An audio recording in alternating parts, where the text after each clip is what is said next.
Hey folks, I'm Muskan. I hope you all are doing well. Welcome to the TypeScript course.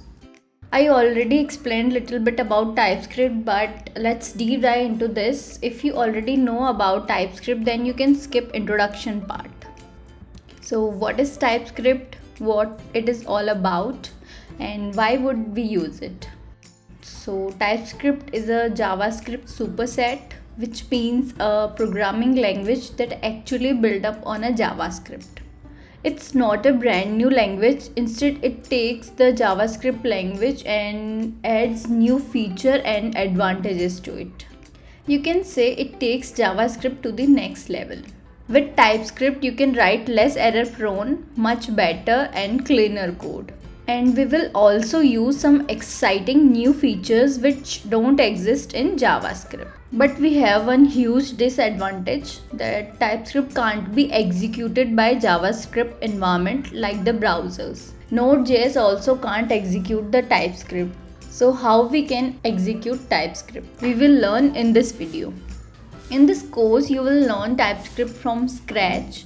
You don't need to know anything about TypeScript. You only know about JavaScript. So let's dive into the code and create our first program with TypeScript.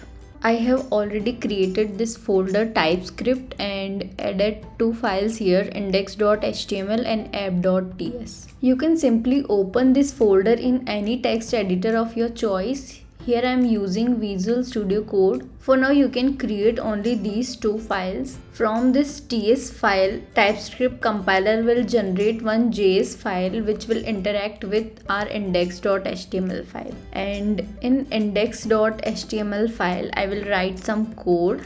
You can simply write code with HTML:5 like this and change title here. Now I am adding two inputs in this file in the body with placeholder type and ID. And now I am adding one add button also with add button ID. I will also add one script to run my code, and in this I imported app.js, not TS file. It will only take JS file because the browser can't run TypeScript. We need to import the result of our compilation. Let's save this file, and now in app.ts I will add query selector for reach out to the button and get element by ID for inputs, and then I will add a function which will take two arguments and return the addition of these two arguments, and then an event listener on the button that will trigger the function, and console log for show result of function. Let's save this. Now I will compile this file with tsc command. Tsc stands for TypeScript compiler. So after tsc I will add file name app.ts. It will generate app.js file as output. Here we can see some error, but for now we will ignore this. We will learn about these errors in the upcoming videos. So it generates the app.js file as an output. So here you can see the code is same as we return in the app.ts file because we didn't added any TypeScript code in this. If we will add TypeScript code in this, then we cannot able to see in the app.js file because in JavaScript that is not exist. So in index.html file I have added app.js file, so it will run app.js file. Now we will simply open this index.html file by double clicking on it so that it opens up in the browser. Now here in the browser you can see two inputs and one add button, and here let me open console as well. Now if you enter 10 and 20 in the input, and you might expect to see 30 as a result here in the console, but instead you see 1020, and this shows us a weakness of JavaScript. This is not technical error and it's not an error which is thrown, but it's a logical error in our application.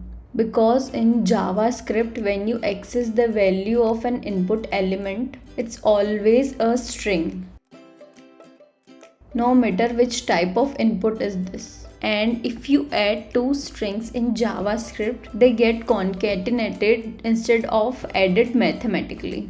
And this is something where TypeScript can help us. In the add function, we can give types of parameters, and we can only add an explicit type in TypeScript file, not in JavaScript files. Like by adding a colon here, then specifying the type. So here I am giving number type, but again here I am getting strings as a input parameters, so it will not assignable to parameter of type numbers. So we have to fix this by converting this to a number here by adding a plus. Now let's check in the browser again by adding two numbers.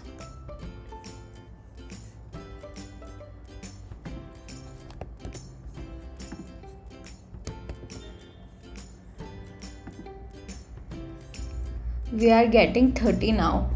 We have our working code now because we have added types before execute them. So that's how we can use types in our application for less error prone code. Thanks for watching. If you like my work, please do like, share and subscribe.